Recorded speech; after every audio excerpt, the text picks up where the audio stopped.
دەمانەوێ زانکۆ و ناوەندە ئەکادمیەکانی ئێمە لە ئاستی پێشکەوتنە خێرەکانی ئەم سەردەمەدا بن و ببنە یارمەتی دەری پرۆسەی گەشەپێدانی ژێرخانی ئابووری لە هەرێمەکەماندا. کابینەی نۆیەم لە تەمەنی ئەم کابینەیەدا زۆرترین هەلی کار ڕەخسێنراوە لە ڕێگای کەرتی تایبەتەوە. جێگای خۆشحاڵی ئێستا کە دەستی هەلی کارکردن و دەستی کارمەندانی کوردستانی ڕێکخراوەکان بۆتە 250 بە بەراورد لەگەڵ 2020 زیاتر لە 20,000 قوتابی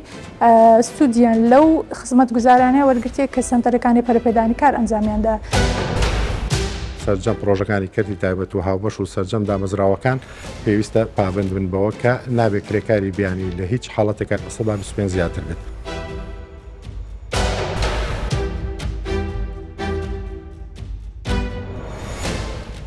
کابینەی نۆیەم لە تەمەنی ئەم کابینەیەدا زۆرترین هەلی کار ڕەخسێنراوە لە ڕێگای کەرتی تایبەتەوە بە تایبەتی بۆ دەرچوانی زانکۆ و پەیمانگەکان بە پێی پێویستەکانی بازاڕی کار. ئەمە هەش پێویستی بە پاڵپشتێکی باشی حکوومەتی هەرێمی کوردستان بۆ کار ئاسانی بۆ کەرتی تایبەت تا بتوانن سوود لە توانامرۆیەکانی گەنجانی هەرێمی کوردستان وەربگیرێ. ئەو پاڵپشتیانە چیە کە لەلایەن حکوومەتی هەرێمی کوردستانەوە وەک ئاسانکاریەک بۆ کەرتی تایبەت دەکرێت گەنجەکان چۆن بتوانن لە بازاڕی کاردا خۆیان بدۆزنەوە. لەم بەرنامەیەدا وەزارەتی پەیوەندیدار وەڵامی ئەم پرسیارە دەدەنەوە و بە دیاریکراویش لە تەمەنی کابینەی نوێمدا چەند هەلی کار ڕەخسێنراوە. لەوانەش وەزارەتی کاروباری کۆمەڵایەتی، وەزارەتی خوێندی باڵا و توێژینەوەی زانستی، وەزارەتی پلاندانان لە هەمان کاتدا فەرمانگەی ڕێکخراوە ناحوکمیەکان ئەمانە چۆن بەیەکەوە توانیویانە هەماهەنگی بکەن بۆ ڕەخساندنی زۆرترین هەلی کار لە هەرێمی کوردستان. مەبەستی من و هاوکارانمە لەم بەرنامەیەدا بە دوواداچوون بۆ ئەم بابەتە بکەین.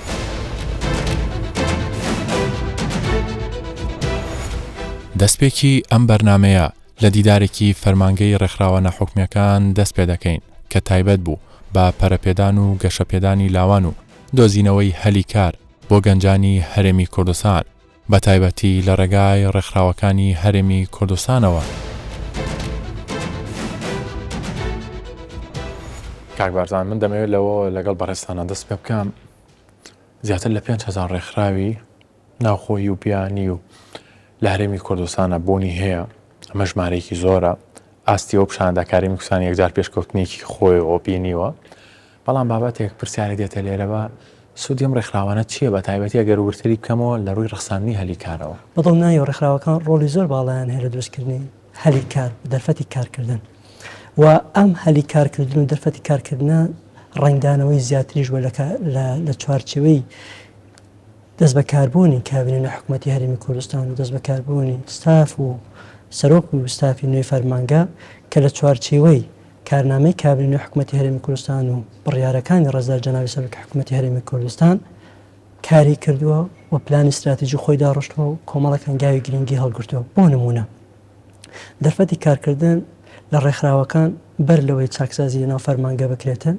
لە ساڵی 2020 کە بەداخەوە لە ماوەی ڕابردوودا ئێمە داتاشمان بەردەستدانەوە، بەڵام دوای ئەوەی کە ڕێزدار جەنابی سەرۆکی حکوومەتی هەرێمی کوردستان بڕیاریدا کەوا حکوومەتی هەرێمی کوردستان سوود لە دیجیتاڵکردن ئەکرێت بۆ کاروبارەکانی خۆی بۆ داتابەیسکردن، ئێمە ژۆک و فەرمانگە داتابەیسێکمان دروست کرد بۆمان دەرکەوت هەلی کارکردنی ڕێکخراوەکان لە ساڵی 2020 6,000 بووە. بەڵام دوای بەدەست بەکاربوونی ستافی نوێی فەرمانگە هەروەک باسمان کرد لە 2021 کە دەست بەکاربووین لەو ماوەیە ڕێژەکەی بەرز ئەبێتە 10,000. جێگەی خۆشحاڵی دوای ئەوەی جەنابیان بڕیارێکیان دەرکرد کەوا دەرفەت بۆ تاکی کوردستانی بڕخسەندرێتن لە پرۆژەکانی کارکردن، ئێمە ژۆک و فەرمانگە دەم چوارچێوە بڕیارێکمان دەرکرد. جێگەی خۆشحاڵی ئێستا کە دەستی هەلی کارکردن و دەستی کارمەندانی کوردستانی ڕێکخراوەکان بۆتە 250 بە بەراورد لەگەڵ 2020 کە لە 2022 بۆتە 15,622 واتە 15,622 کارمەند لە ڕێگای ڕێکخراوەکانەوە دەرفەتی کارکردنیان هەیە. هەماهەنگی فەرمانگە لەگەڵ وەزارەتە پەیوەندیدارەکان چۆنە و ڕۆڵی ڕێکخراوە ناوخۆیەکانیش لە هەرێمی کوردستان بۆ بواری گەشەپێدان بە تایبەتی توانە مرۆیەکان لە چه ئاسیەکایە؟ جێگای خۆشحاڵیە ڕێکخراوە چالاکەکانی پێیوەست بە سێکتەری گەشەپێدان بە توانە مرۆیەکان و هەروەها دەرفەتی کارکردن ڕۆڵی زۆر باڵایان هەیە. ئەمەش ئێمە جارێکی تر دەتوانین بە ئاماری بەداتا ئەم گرنگیان بخێنە ڕوو. بۆ نمونە لە خەرجی ڕێکخراوەکان بۆ ساڵی 2022 کە لە کۆی 553 میلیارد دینار کە لە هەرێمی کوردستان خەرج کراوە 61 میلیاری پەیوەست بووە بە سێکتەری پەرەپێدان بە توانە مرۆیەکان. واتە سێکتەری پەرەپێدان بە توانە مرۆیەکان دووەم سێکتەرە لە دوای سێکتەری مرۆییەوە. ئەمەش گرنگی پێگەی ئەم سێکتەرە بەرجەستە ئەبێتن و جگەلەوەی ڕێکخراوەکان ڕۆڵی زۆر باڵابێنن لە هەماهەنگیکردن هەم لەگەڵ لایەنە پەیوەندیدارەکان هەم لە پەرەپێدان بە توانای تاکەکان لە کۆمەڵگادا نەک تەنها لە سێکتەرێکی دیاریکراو هەم لە سێکتەری گشتی واتە حکوومەت لەگەڵ دامەزراوەکانی حکوومەت هەرێمی کوردستان لە سێکتەری تایبەت و وەرە خودی ڕێکخراوەکان و بەشێکیشیان لەگەڵ تاکەکانی کۆمەلگا بەپێی سێکتەرە ژیاری گریگەکان. هەر بۆ نمونە لە سێکتەری کشتتوکاڵی ئێمە ڕێکخراوەمان هەیە ڕاهێنان بە جوتیاران نکات. کاک بارزان بۆ پێیکە بەڕێستان سەرۆکی فەرمانگاکان کەسی یەکەمن لە ناو فەرمانگاکان کۆمەڵی ڕێکخراوی بیانی هەن لە دەرەوە فەن دەکەن دەیانەوێت لە هەر سێکتەرا بێ هاوکاری هەرێمی کوردستان بکەن بە عێراقیشەوە بۆ نمونە چۆن ئەم پەردە دروست بکەین لە نێوان ڕێکخراوە بیانیەکانی دەرەوە و ڕێکخراوە ناوخۆیەکان کە بەیەکەوە ئەمانە هەماهەنگی بکەن هەم ئەم ڕێکخراوە ناوخۆیانش سوودی لێ وەربگرن هەمیش بەیەکەوە بتوانێت ئەو بودجەیە و فەندێکەوە گراوە شوێنی خۆی بگرێت. ئەمڕۆکە بەڕێستان بینیتان لایەنە پەیوەنددارەکان لە حکوومەتی هەرێمی کوردستان و ئاژانسەکان و ڕێکخراوە بیانیەکان ئامادەییان هەبوو لەم کۆنفرانسە لەم کۆبوونەوەیە هاوشان لەگەڵ ڕێکخراوە کوردستانیەکان کە تیایدا جگە لە دروستکردنی ڕایاڵە و پەیوەندی لە نێوان ئەم لایەنانەی کە باسمانکردن لە هەمان کاتیشدا بەرجەستەکردن و یا خۆت گەیاندنی سرنج و ڕاو و کێشەی ڕێکخراوە کوردستانیەکان بەو لایەنانە بە تایبەتی بۆ نمونە وەزارەتەکان چۆن پەیوەندی دروست بکرێت چۆن وەزارەتە بەڕێزەکان سوود دەتوانێت ڕێکخراوەکان وەربگرن لە بەرامبەریشدا ڕێکخراوەکانیش ئەو پێداویستیانە هەیەە بتوان لەگەڵ وەزارەتەکان بە تایبەتی ئەمڕۆکە ئەگەر بەڕێزت تێبینیت کردبیتن وەزارەتی کار و کاروباری کۆمەڵایەتی بوونی هەبوو ئامادەیان هەبوو نوێنەریان ڕێکخراوەکان کێشیان هەبوو لە پەیوەست بە دەستەبەری کۆمەڵایەتی ئەم بابەتە گەنگەشەکرا وەزارەتی پلاندانە نوێنەریان ئامادەیی هەبوو بە خۆشحاڵیەوە بەڕێز دکتۆرە کەنار هەر لەوێن دەر ئێمە بڕیارماندا چۆن بتوانین لەمە دووە بەخشەرەکان بەخشەرە نێودەوڵەتیەکان کە بەشێکیان ئاژانسەکان سوودمەند بن لەم پرۆژانەی کە ڕایەکگەێنن و ڕایاڵە پەیوەندی دروست بکەین. لایەنەکانی پەرەپێدان و دۆزینەوەی هەلیکار سەرجەم وەزارەتە پەیوەندیدارەکانی گرتووەتەوە وەزارەتی خوێندنی باڵا و توێژینەوەی زانستی لە ڕێگای پرۆگرامی تایبەت و خولی ڕاهێنان و گۆڕینی بەشێک لەوانەکانی خوێندنی زانکۆ و پەیمانگاکان و نزیکبوونەوەی لە بازاڕی کار و خۆگونجاندن لەگەڵ پێشکەوتنی تەکنەلۆژیا لە کارە هەرە لە پێشینەکانی ئەو وەزارەتە بووە. ئەم هەنگاوە چ سوودێکی هەبووە بە تایبەتی بۆ دەرچوانی زانکۆ و پەیمانگاکان لە هەرێمی کوردستاندا. خات و کۆچەرلا هەموو دیدار و کۆڕبەندەکانە باز لە بابەتێکی زۆر گرنگەکرێویش بابەتی پەرەپێدانە بە توانای گەنجان ئەوەی کە دەبێتە سەرمەشقی ئەم بابەتە وەزارەتی خوێندنی باڵا و توێژینەوەی زانستیە یعنی جێدەستان هەیە کارتان بۆ کردووە ئایندەی چۆنە بێ ئەم بابەتە؟ بەڵێ هەروەکو جەنابەت ئاماژەت پێدا ئەو بابەتە زۆر گرنگە چکە ئێستا گەنجەکان دەبێ بڕۆن لە کەرتی تایبەت ئیشکەن لەوێن دەرێژ ئاشکرایە کە پێویستیان بە کۆمەڵێک توانە و سکیل و مەهارات هەیە کە لەوانەیە لە کەرتی حکومی یەکەرتی گشتی ئەوەندە پێویستی پێ نەبێ. بەڵێ ئەمە لە دیوانی وەزارەتی خوێندنی باڵا پێشتر ئاماژەم پێدایە کە نزیکی ساڵەکە ئەو بەڕێوەبەراتیە لە ناو وەزارەت کراتەوە و سنتەرەکانی پەرەپێدانی کار لە هەموو زانکۆکانی کوردستان هەیە بە حکومی و تایبەتەکانەوە ئەو سنتەرەمان چالاک کردوێتەوە خۆشبەختانە. ئەمن پارتێژینەوە یەکەم ئەنجامدا کە لە ماوەی ئەو ساڵە بەتەنیا بۆ ساڵی 2023 بۆی بزانین کە کاریگەری ئەو سنتەرانە لەسەر قوتابیان چەند بووە کە کاری سەرەکیمان پەرەپێدانی تواناکانە لە ڕێکردنەوەی پرزنتیشن و ڕاهێنان و وەرکشۆپ و ئەو بابەتانی کە کار لەسەر پەرەپێدان دەکەن خۆشبەختانە زیاتر لە 20,000 قوتابی سوودیان لەو خزمەت گوزارانەیە وەرگرتێ کە سنتەرەکانی پەرەپێدانی کار ئەنجامیاندا زیاتر لە 539 چالاکی لە شێوە ڕاهێنان و پرزنتەیشن و وەرکشۆپ ئەنجامدرایە وەوەی لە هەمووی زیاتر بۆ من جێی دڵخۆشی بوو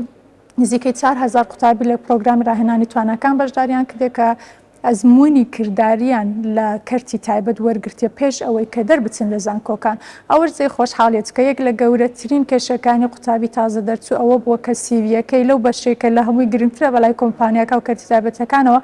کە داوای ئەزمموی کار دەکان نییان بۆ پێشتر بەڵام ئێستاما بۆ ئەو ژمارە زۆرە قوتابیان دەتوانن بڵێن ئەو فەراغا ئەو بۆ شایەمان لە سیڤەکانیان پڕکردیتەوە و ئەزممویان هەیە بە شایەدی کۆمپانیاکان و هەروەها بڕوانامەی کارکردنیشمان لەو کەرتانە پێیاندا ئەمە قسەکانی بەڕێزت ئەمە ئاگەینە کە ئامادەکاری پێش بازاڕی کاریانی زۆر باش وەکو ترێنینی ئەوکو بابەتیان پێەکەن ئەنجا دەیانخەنە بازاری کارەوە بەڵێ هەم ترێنینگەکان پێەکەن لە ناو زانکۆکان هەم دەیان نێرینە کەرتی تابەکە لەو پرۆگرامی ڕاهێنانی توانەکان ناوی ئینتەرنشیپە بە ئینگلیزیەکەی قوتابی دەڕوات لە کەرتی تایبەت 100 ساعت کار دەکات بە شێوەی پراکتیکی کەواتە هەردووکی هەم تیۆریەکە هەم پراکتیکیەکە بابەتێکی تر کە زۆر گرنگە خۆگونجاندن لەگەڵ ئەو گۆڕانکاریانی کە لەگەڵ سەردەمی تەکنەلۆژیا و ژیری دەستکردا ڕوئەدات ئەمە چۆن کارتان لەسەر کردووە بۆ ئەویان ئەمە بەڕاستی لەوانەیە ئەوە پەیوەندیدار بە هەندێک دیپارتمنتی تایبەت بۆ نمونە ئێستا AI کە زۆر بڵاوە ئەوەی جێ سەرنجە من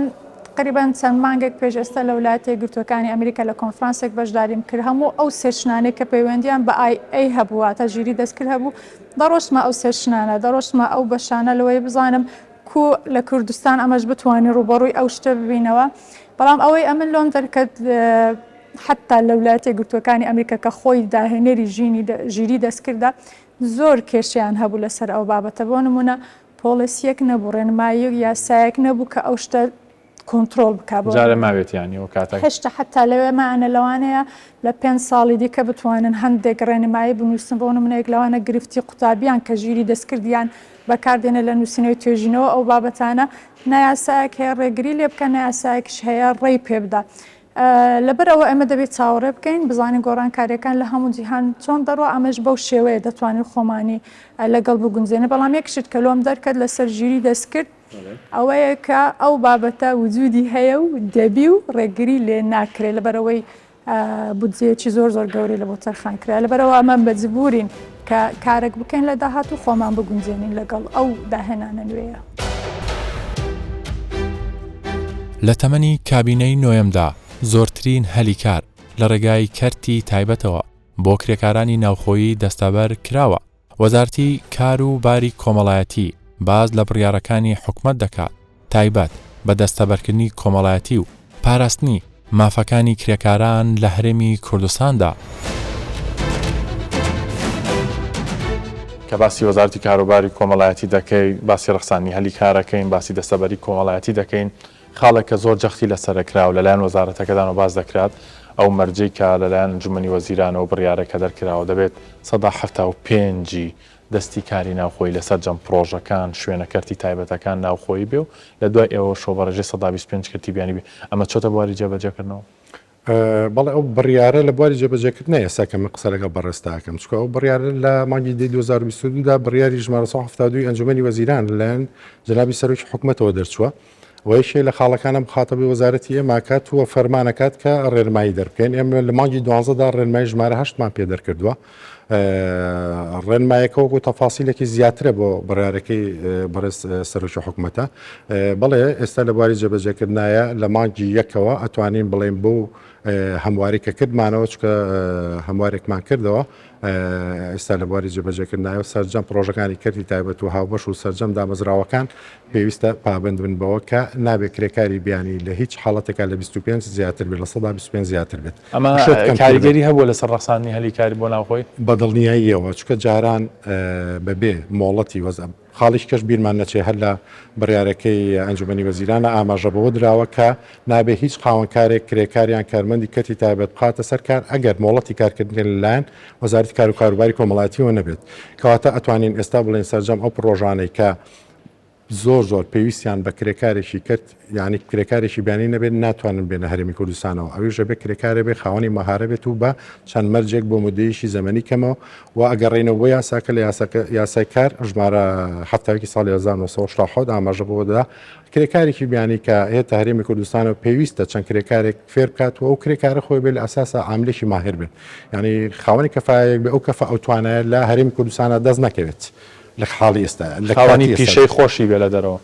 چۆن ئەمەی بۆ پشڕاستەکەنەوە کە کارێکی بیانی کەسێکاتوە بیانی لە دەرەوە دەویلاریمی کورسانە ئیشکە و خاوەنی میهنەیەەکە پیشەیەەکە چۆمە دووادا چون بۆ ئەماکرێت ئەوە بە پێ ڕێکارەکان یەکەم جارە بێت لە ڕێگەی بەڕێبەراتەکانی کارەوە کە ئێمە تەژیرمان هەیە دایری تەژیر هەیە لە بەڕێبەراتەکانی کار هەچ کەسێک بیە کرێکارێکی بیانی بێنێت ئەبێت داوا لە بەڕێبەراتەکانی کاری ئێمە بکات کە بڵێن پێویستی بە تەشغیل پێویستی بە بەکارخستنی ئەم کرێکارەبیانە هەیە ئێمە لێ فۆرمان هەیە لە ڕێگەی بەڕێبەراتەکانمان لە هەر چوار پارێزگاکە و ئیدارە سەربەخۆکان وەڵامیە دەنەوە ئەڵێن ئێمە لەو بوارەیە لەو تەخەسوسای ئەو کەسەمان هەیە ئەگەر هەبوو بۆ نێرن ئەگەر نەبوو پاش ئەوەی کە مدەیەک چاوەڕوانەکات لە یاساکای ئاماژەی پێدراوە ئەنجا ئەتوانێت لە دەرەوە ئەو کەسە بێنێت باشە بابەتی دەستەبەری کۆمەڵایەتی کە ئەمە زیاتر مافی کرێکاران دەپارێزێ لە هەرێمی کوردستان ئەمە تا کوێگەیشتووە ڕێژەکەی چەندە لە زیادبووندایە پێبژاردن سزای و کەسانە دەدەن کە کرێکارەکانی خۆیان دەستەبەر ناکەن بڵێ ئەتوانین ئاماژە بۆ بین تا ساڵی 2019 سنووقی خانەنشینی بۆ ئەنجومەنی سنووقی خانەنشیمان هەیە کە تایبەتە بە کرێکاران و کارمەندانی کە لە کەتی تایبەتە کارەکەن بەڕەکەی لە 150 ملیار تقریبا لە 150 ملیار ئێستا خۆشبەختانە ئەتوانین بڵێن بەهۆی ئەو چاکسازیانێک کە کراوە گەیەنراوەتە تڕیلیۆنێک و 200 میلیۆن دلار کە تڕیلیۆنێک و 200 میلیۆن دینار کە ئەمە هەمی لەبەر بۆ کرێکارە و لە پێناو بەرژەوەندی کرێکارەیە کە ئاماجی سەرەکی لە یاساکە و لە سنووقەکەشمان ئەو ئەنجومەنی کە بۆی دانراوە ئەوەیە کە سەرجەم ئەو کەسانە هەوڵ بدەن خاوەنکارەکانیان ناچار بکەن بۆ ئەوی دەستەبەریان بۆ بدرێت دوجار بۆی ئەوانیش وەکو هەموو فەرمانبەرێکی حکوومەت شمولی خانەنشینی بکەن چکە ئێمە بیرمان نەچێت کرێکارانی کە لە کەرتی تایبەتە کارەکەن دوجار مەشمولن بەوەی کە خانەنشین و پاژۆی کە تەمەنی خانەنشینیان هەیە تەمەنی کارکردنیان بڵێن کۆتایی پێێت و خانەنشین نەکرێن لە ڕێگەی سنووقەکەی ئێمە و مانگانە هەموو کاتێ لە کاتی خۆیان چ بارودۆخی ئابووری باشمیان خراپێ کاتی خۆیان دراوە پێیان و ئەدرێت پێیان باز لەوە دەکرێت ئەم پارەیە کەس نازانێت دەچێت بۆ کوێ مافی کرێکاران ئەگەر تووشی ڕووداوێک بوون خانەنشینی بۆ پارەیان بۆ ناگەڕێنێتەوە ئەمە وایە یاخود هەر کەسێ بیێ بە پێ و مەرجانەی کە دیاری کراوە لە وەزارەتەوە مافی خۆی وەردەگرێتەوە خۆی ئەو مەرجانە لە یاساکەی ئاماژەی پێدراوە ینی کەسێک بۆ نمونە ئەگەر پیاوە بێت تەمەنی گەشتە 6 ساڵ یان ئافرەت بێ 55 ساڵ بێت و 25 ساڵ بە بەردامی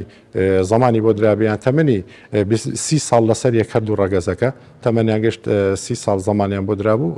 حالی خانەنشینیەکرێ ئێمە ئێستا بیرمان نەچێ ڕێژەی ئەو کەسانی کە خانەنشینن لە هەرێمی کوردستان 900 شتێکە بیزەوت ڕقەمەکەی چکە ماگانە گۆڕاکاری بەسەرادێ بەشێکی وانەیە پێشنەوەیەک بوون ئەوە عادەتەکان زۆر کەمە بەشێکی کەشی ئەوەیە کە ئەتوانم بڵێم لە 600 بۆ 650 کەسە بێت